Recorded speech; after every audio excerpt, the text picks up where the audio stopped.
સરદાર ગુર્જરી ડિજિટલમાં મહત્વના સમાચારો પર એક નજર। નડિયાદના કંસારા બજારમાં પૂરપાટે કાર ચલાવવા બાબતે ઠપકો આપનાર યુવાન પર પિતા પુત્રનો ધારિયા લાકડીથી હુમલો, પુત્ર અને માતાને ગંભીર ઈજા। કટલાલથી નિવૃત્ત નર્સને ઇકોમાં બેસાડીને મહિલા સહિત 4 લોકોએ અવાવરૂ જગ્યાએ વાહન થોભાવી સોનાના દાગીના સહિતની મત્તા લૂંટી લીધી। નડિયાદમાં ગેરકાયદે ઊંચું વ્યાજ વસૂલનાર ચકાવાળા બાપ બેટા સામે ફરિયાદ। આણંદના સ્વયંભૂ જાગનાથ મહાદેવ મંદિરે 30 ઓક્ટોબરથી 5 નવેમ્બર સુધી શિવ મહાપુરાણ કથા। આણંદ જિલ્લામાં આજે પલ્સ પોલિયો અભિયાન, અંદાજે 2.50 લાખથી વધુ બાળકોને રસી અપાશે। ખંભોળજ ધોળી રોડ પર બાઇકની ટક્કરે ખંભોળજના આધેડનું સ્થળ પર મોત।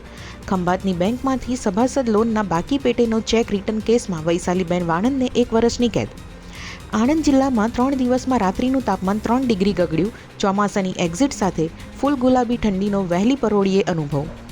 આંકલાવના ખડોલમાં પાણી ઢોળવા બાબતે સરપંચ સુરેશભાઈ સોલંકીએ મહિલાને ગાળો બોલતા ફરિયાદ। ગુજરાત મંત્રીમંડળના વિસ્તરણમાં આણંદ જિલ્લાને રાજ્યકક્ષાનું મંત્રીપદ મળે તેવી શક્યતા। 6 પૈકીના 1 ધારાસભ્યને મંત્રી બનાવાશેની ચર્ચા।